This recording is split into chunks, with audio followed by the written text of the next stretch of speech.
Sempre que aprendemos sobre a história da astronomia, ouvimos sobre como a Igreja Católica era contra o progresso científico alguns séculos atrás. Sobre como os inúmeros cientistas foram calados ou martirizados por causa de sua busca pela verdade. Temos bem nítida a imagem ciência versus religião. Um dos maiores mártires dessa guerra intelectual seria Galileu Galilei, que, impossibilitado de defender suas ideias heliocêntricas, sofreu duras reprimendas por parte do poder eclesiástico. Entretanto, nunca se entra muito em detalhes sobre essa história e ela fica por isso mesmo. Mas sendo uma parte tão importante tanto da história da astronomia quanto da Igreja, talvez valha a pena aprofundar um pouco neste assunto. Afinal de contas, o que aconteceu naqueles anos no século XVII? Para entender o caso, primeiro precisamos voltar um pouco no tempo. Um pouco mais de 1000 anos, na queda do Império Romano Ocidental, marco do início da Idade Média. A Europa era assolada por diversas invasões dos povos germânicos. Essa época foi caracterizada pela sua fragmentação e isolamento, tornando o continente uma verdadeira coxa de retalhos. Um tempo em que diversas obras foram perdidas ou destruídas pela mão dos povos invasores. O único lugar onde o conhecimento poderia ser preservado era nas catacumbas dos mosteiros e abadias, que existiam espalhados pelo velho continente. Tanto por este motivo, quanto pela dificuldade de se copiar os volumes que sobraram, antes da invenção da imprensa, a Igreja se tornou como uma guardiã do conhecimento disponível para a humanidade da época, responsabilizando-se também por desenvolvê-lo na medida do possível para aqueles tempos. Neste contexto, a Igreja fundou a primeira universidade da Europa, em Bolonha, na Itália, no ano 1088 d.C. Nela, e nas que surgiram em seguida, adotava-se um modelo de educação clássica, que incluía o trivium, gramática, retórica e lógica, e o quadrivium, aritmética, geometria, música e astronomia. Nelas também surgiu o conceito de liberdade acadêmica, que permitia que os professores ensinassem e os alunos aprendessem sem interferência externa. Daí em diante, mesmo que passos hesitantes devido à falta de rigor científico que hoje temos como certo, que foram feitos avanços em diversas áreas. Por exemplo, Roberto Grosseteste, que enxergou a matemática como uma ferramenta de descrever a natureza, e seu discípulo Roger Bacon, que criou as bases do método científico experimental. Avançando um pouco no tempo, chegamos a outro fator importante da história de Galileu, a Inquisição. Iniciada oficialmente em 1231, ela é até hoje ponto de discussão entre pessoas dentro e fora da Igreja Católica. Mas do ponto de vista de seu tempo, por que ela existia e qual era o significado para a população medieval? A reconstrução da Europa por parte da Igreja não se resumiu apenas ao meio intelectual, mas também abrangeu o cultural. Para construir uma estabilidade social era necessário que os povos germânicos abandonassem sua cultura de violência e adotassem novos valores que permitissem a convivência. Dessa forma, foi criada uma unidade cristã na Europa, e qualquer ataque a essa unidade significava um ataque à ordem social. Entretanto, esta ordem estava longe de ser perfeita. Não eram tão raros os casos de clérigos que abusavam do seu poder e não correspondiam ao seu dever, tornando-se maus exemplos para os fiéis. Motivados por essas atitudes e também por interesses pessoais, grupos como os cátaros e os valdenses surgiram pelo continente. Eles pregavam a criação de uma igreja livre de males da matéria, provocando então assassinatos, suicídios e vandalismos. Em reação, a própria população e o poder civil perseguiam estes grupos, provocando linchamentos, execuções e exílios. A igreja foi pedido que fosse mais atuante no combate a esses grupos, uma vez que frequentemente adotava uma postura de misericórdia contra os dissidentes. Neste contexto surgiu o Tribunal da Inquisição, cujo papel era julgar e reprimir as ações dos hereges. Este tribunal, entretanto, para os padrões da época, ainda contava com maior brandura do que qualquer outro tribunal contemporâneo a ele. A partir dele foram criadas as bases de um tribunal moderno, em que o réu deve saber do que é acusado e tem direito a uma defesa. Além disso, a maioria das penas eram espirituais, como fazer uma peregrinação, uma oração ou simplesmente se arrepender. Para os réus intransigentes, poderia assim haver a prisão ou a entrega do culpado ao poder civil, que era praticamente sinônimo de uma execução, mesmo que essa fosse mal vista pela igreja. Da mesma forma, a tortura era condenada e buscava-se punir os clérigos que cometiam abusos.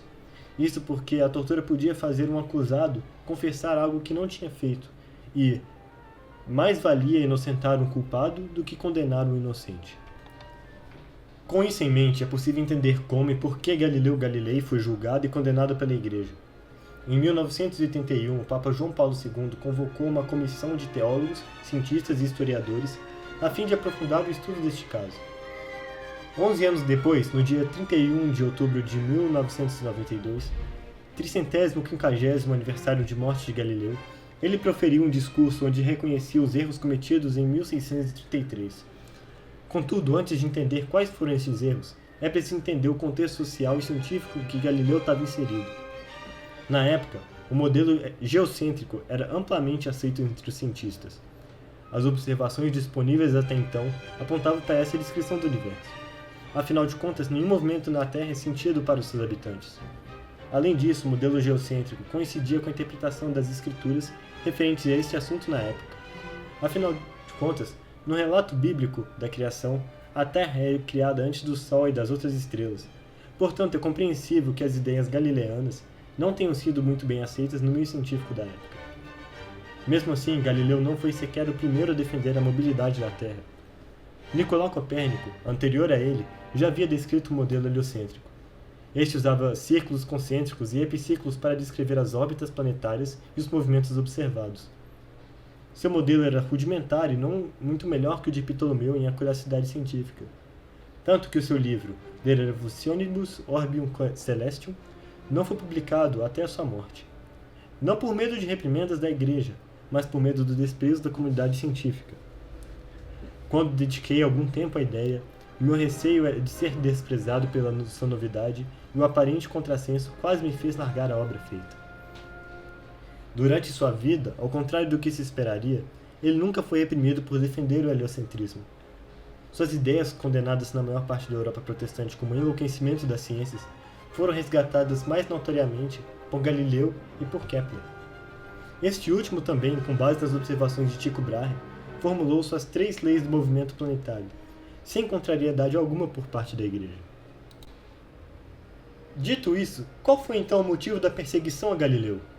Seu principal erro, que também foi o erro dos teólogos da época, foi usar suas teorias como base para a livre interpretação das Sagradas Escrituras. Ele afirmava corretamente que não se pode usar a Bíblia para colocar em xeque um resultado científico, ao contrário do que pensavam os teólogos do seu tempo.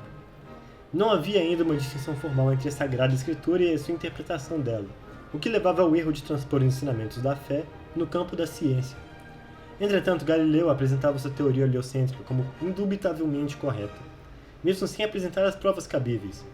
Seu principal argumento científico a favor da mobilidade terrestre era o movimento das marés, que ele associava ao movimento de rotação.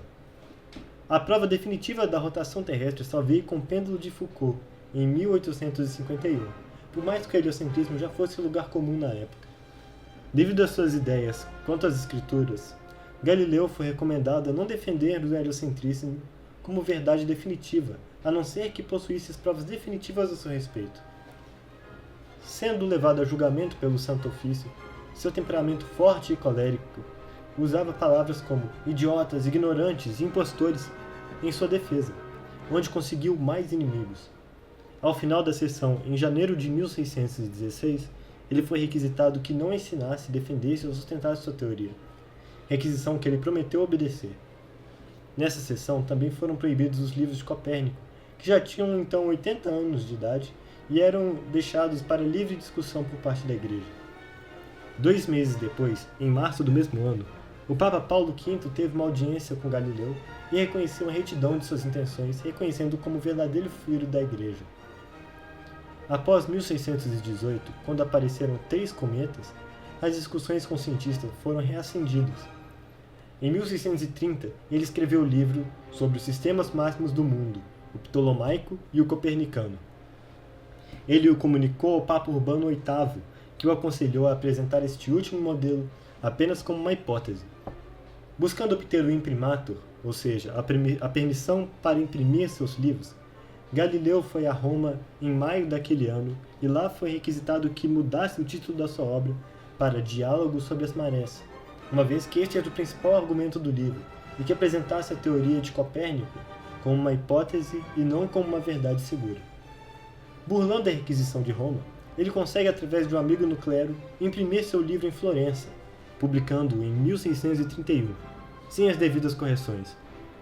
Pressionado pelos adversários de Galileu, o Papa Urbano VIII passou o assunto à Inquisição, uma vez que a proibição de 1616 fora violada.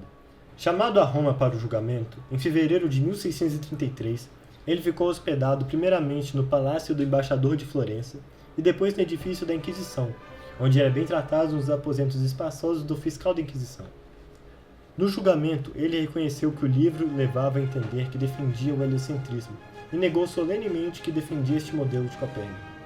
Em seguida, ele foi absolvido das suspeitas de heresia e sua condenação pela desobediência se resumiu a 3 anos de prisão e recitação de salmos penitenciais, uma vez por semana, durante esses 3 anos. Sua prisão se deu inicialmente no Palácio do Embaixador de Florença e depois ele foi transferido para a casa do arcebispo Piccolomini, seu discípulo e admirador. 5 meses depois de sua condenação, foi-lhe permitido voltar para casa em Florença. Em nenhum momento Galileu foi submetido ou ameaçado de tortura. Em 1637, já muito idoso, ele foi acometido por uma cegueira e publicou seu último livro em 1638, Diálogo das Duas Novas Ciências. Finalmente veio a falecer em 1642. É importante ressaltar que Galileu era católico e, apesar de sua desobediência, nunca deixou de ser, morrendo ao lado do sacerdote. Quanto às conclusões que podem ser tomadas a partir dessa história, o melhor a ser feito é aprender com os erros de ambas as partes. Galileu estava errado de um ponto de vista científico moderno ao declarar sua teoria como verdade absoluta. Apesar de hoje em dia a própria Igreja reconhecer o status independente da ciência, ela está sempre se reinventando. Teorias que ontem eram tidas como verdade, ou pelo menos muito próximas dela, hoje podem não ter mais validade. Vide o notório caso do éter, por exemplo, cuja existência já foi amplamente aceita e de repente foi descartada. Além disso, Galileu tentou usar sua teoria para alterar a interpretação vigente sobre a Bíblia, o que estava fora de seu papel como cientista, e justificou o processo contra ele. Ele nunca foi condenado somente pelo heliocentrismo. Os clérigos, por outro lado, erraram ao contrário, ao usar as escrituras como maneira de entender o mundo natural, o que também não é o seu papel.